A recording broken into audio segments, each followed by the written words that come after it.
Hello and welcome to a video of Reddit conversations. I want to say thank you for the big support in the last days. Let's start with the video and don't forget to subscribe and like this video. People who have visited the US, what is your WTF America story?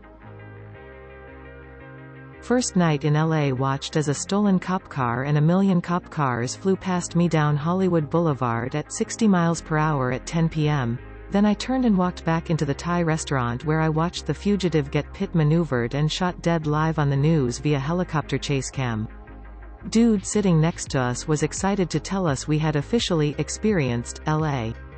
Over-the-top car chases, action chase cam news, neon lights in Hollywood, an Asian restaurant that made me feel like I was in an art film. He was right. I've told this story on Reddit before, but my biggest WTF was in fall 2005. Google Earth had just come out, and my colleague at the university lab and I were looking at it. She was a blonde bombshell from San Diego, and I'm a portly Indian boy.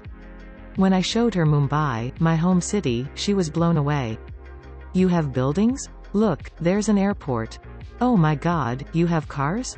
How the hell do you think we get around? I asked. Her reply still rings on my head.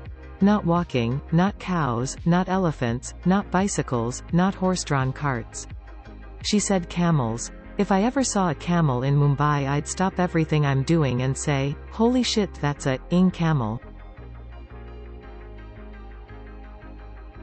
I'm English and visited California about a decade ago. We'd been staying in a small town called Mariposa while we visited Yosemite National Park for a couple of days. My friends had continued their road trip onto Vegas, while I had to head back down to LA and get the plane home. I was waiting for a bus to the station in Mariposa. It was raining, uncharacteristic for April, I was told. A pickup truck pulls up. The first thing I see is a huge dog sitting in the passenger side. Then an old lady, I'm guessing around 60, peers over and asks me, "Where are ya headin'?" I told her I was going to LA, and she says, "Me too, get in," and starts pushing the dog into the back. Partly out of politeness but mostly out of curiosity, I jumped in. I think it was around a 3 to 4 hour drive to LA. As we set off, she starts listing all the things we have to do before we get there. Visit her friend to move a trailer, visit another friend who has broken her ankles to feed her dogs, visit a place where she could do her taxes, that should only take a few hours. It was going to at least double the journey time. Now in my head I was saying fuck no, I don't want to do any of that, but I found myself saying, okay. She was super happy. After about half an hour we arrived at her friend's house. She had 2 huge dogs and I found myself carrying an industrial-sized bag of dog pellets to fill a huge automatic feeder.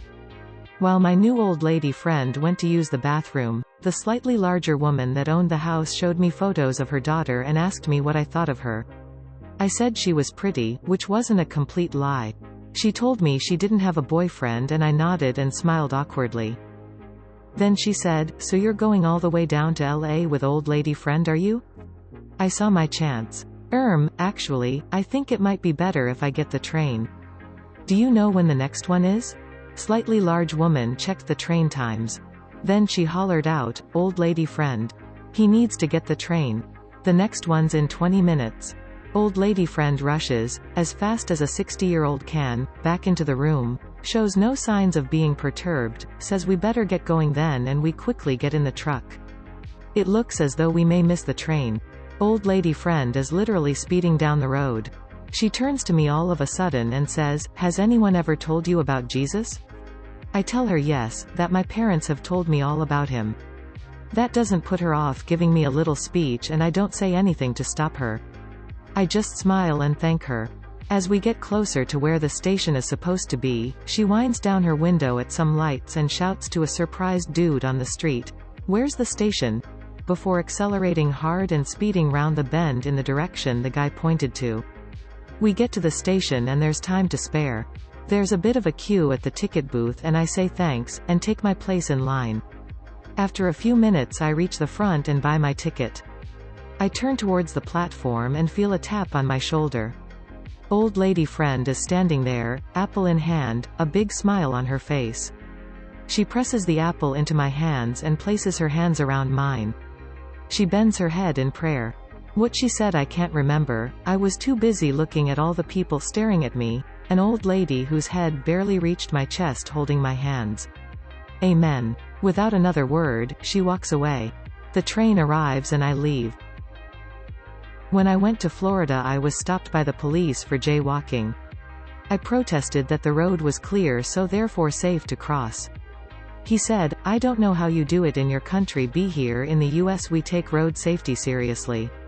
Aghast, I explained I was from England and my only knowledge of jaywalking was from Lethal Weapon 3 and that I believed it was just a made-up law that they used in the movie to sass people. He chuckled and said, "That's a great movie, I prefer the first." I agreed and said it was by far the best. After a brief chat about the entire Lethal Weapon saga, he said, "In future make sure you use the crossings." I agreed but asked in a pretty decent South African accent, "What if I have diplomatic immunity?"